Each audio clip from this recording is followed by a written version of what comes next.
Operation सिंदूरच्या यशासाठी चंद्रपुरात शिवसेना शिंदे गटाने जल्लोष केला। शहरातील जटपुरा गेट भागात शिवसैनिकांनी नागरिकांचे अभिनंदन करत पेढे वाटून आनंद व्यक्त केला। काही दिवसांपूर्वी झालेल्या पहलगाम येथील दहशतवादी हल्ल्याचा निषेध करत देशवासियांनी ठोस कारवाईची मागणी केली होती। भारतीय सैन्याने ऑपरेशन सिंदूरद्वारे अचूक आणि निर्णायक स्ट्राईक करत अतिरेक्यांना धडा शिकवला। या कारवाईबद्दल चंद्रपूरच्या शिवसैनिकांनी भारत सरकार आणि सैन्याचे आभार मानले। शिवसेना शिंदे गटाच्या महिला प्रमुख प्रतिमा ठाकूर यांनी माध्यमांजवळ आपली प्रतिक्रिया व्यक्त केली।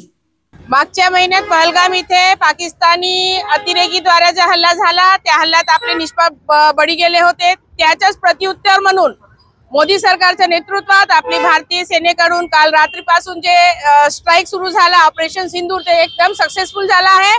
त्याच्यासाठी आम्ही मोदी सरकारचे धन्यवाद करतो। भारतीय सेनेचा आम्हाला अभिमान आहे आणि याच्यानंतर असं हल्ला होणार नाही हेही आपल्याला माहित आहे। आम्ही भारतीय आहोत याचा आम्हाला अभिमान आहे। शिवसेनेतर्फे आज आम्ही इथे जल्लोष केलेला आहे। पेढे भरवत लोकांचं तोंड गोड करत आम्ही इथे जल्लोष केला आहे आणि एक भारतीय असल्याचा मला खूप मोठा अभिमान आहे। जय हिंद, जय महाराष्ट्र।